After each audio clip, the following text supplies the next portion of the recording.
जब भी सरोजनी सफेद साड़ी पहन के आती है तो सोमेंद्र के ना होने का एहसास फिर जिंदा हो जाता है। सही कह रहे हैं बाबूजी।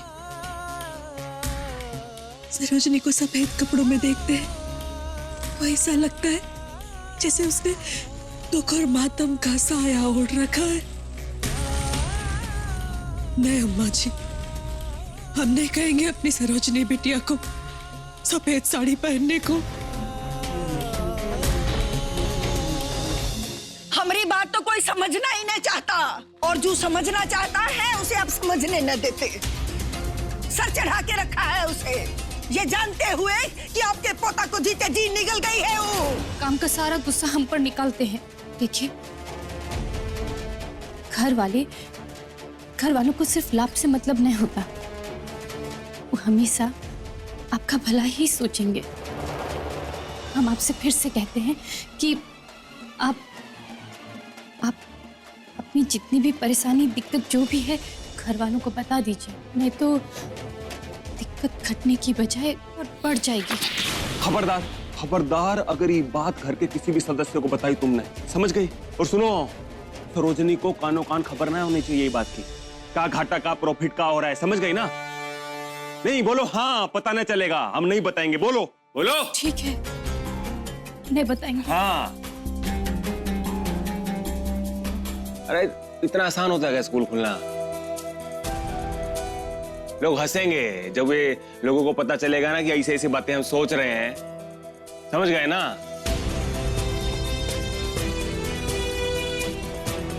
अरे घूस खिलानी पड़ती है, पैसा खिलाना पड़ता है, पता नहीं क्या करना पड़ता है। हम बता रहे हैं सपना अपना मत देखना बंद कर दो, कुछ नहीं पड़ता है। ना ना, घूस भूस हम न देंगे। अरे 9 की लकड़ी 90 का खर्च ना बाबा, ये घूस भूस देने लायक इतने फालतू पैसे इस घर में न है।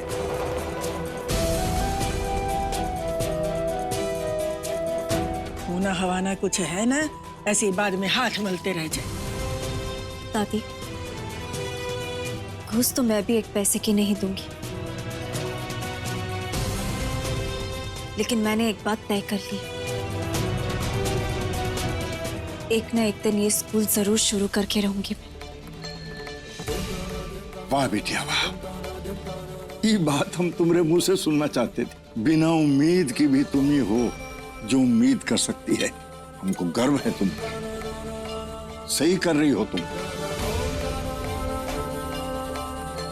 बाकी तुमको कोई भी हताश करे, निराश करे, बाकी बिटिया हम तुमको ये सपना छोड़ने के लिए कब्बो नहीं कहेंगे। अरे यार दादा, हल तो लिया ही नहीं।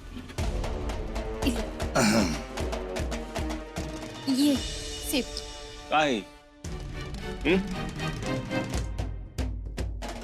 ये फ्रूट, ये दूध, जूस का यहाँ फलहारी खोलना है हमका?